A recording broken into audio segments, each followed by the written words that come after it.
I'm Dr. Orion Taraban, and this is PsycHacks, Better Living Through Psychology. And the topic of today's short talk is exclusivity is expensive. Let's get to it. In the first place, it's important to understand some of the differences between commitment and exclusivity. It's like squares and rectangles. All exclusivity is a commitment, but not all commitment is exclusivity. You can think of commitment as a partnership. This means that you're invested. It means that you care. It means that you are available. It means that you're willing to spend time and energy and resources. If you do these things, you're in a committed relationship. Exclusivity means that in addition to doing all of these things, you're not doing any of those with anyone else. Make sense? Now, before I explain why exclusivity is so expensive, please remember to like this video and subscribe to the channel. It takes less than a second, costs you nothing, and it's how you can support me in my mission to deliver free, high-quality content to the world. Thank you for listening. Now, the difference between commitment and exclusivity cannot be overstated. And to help folks understand why this might be the case, I'm going to lateral from the romantic sphere to the professional sphere, because, as I often say, what works in one often works in the other.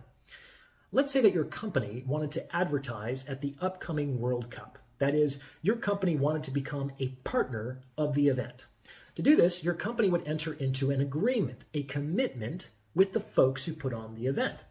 In exchange for showing your company's advertising at the stadium or providing a 30-second spot during halftime, your company is going to pay a substantial amount of money. And that's the deal you worked out. It's a committed partnership in which, ideally, both partners get what they want in the exchange.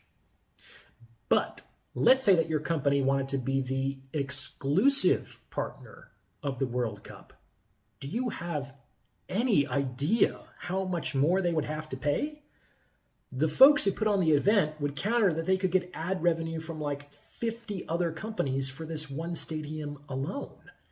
So if you wanted the spectators to see your branding and your branding alone, you would probably have to buy out all the other billboards and ad spots that we would otherwise sell to your competitors.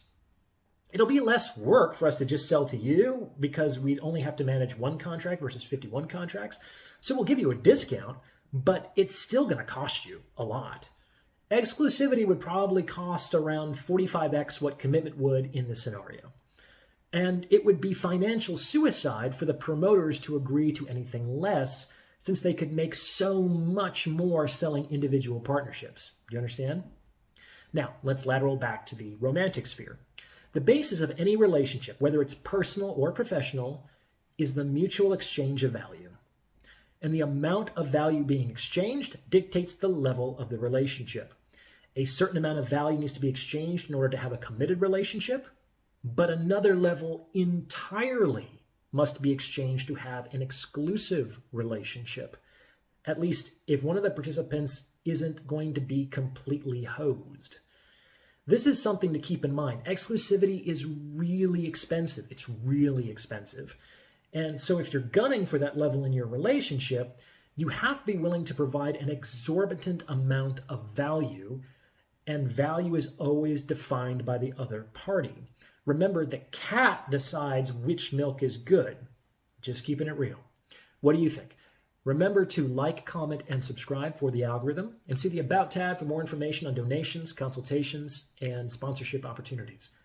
Thanks for watching.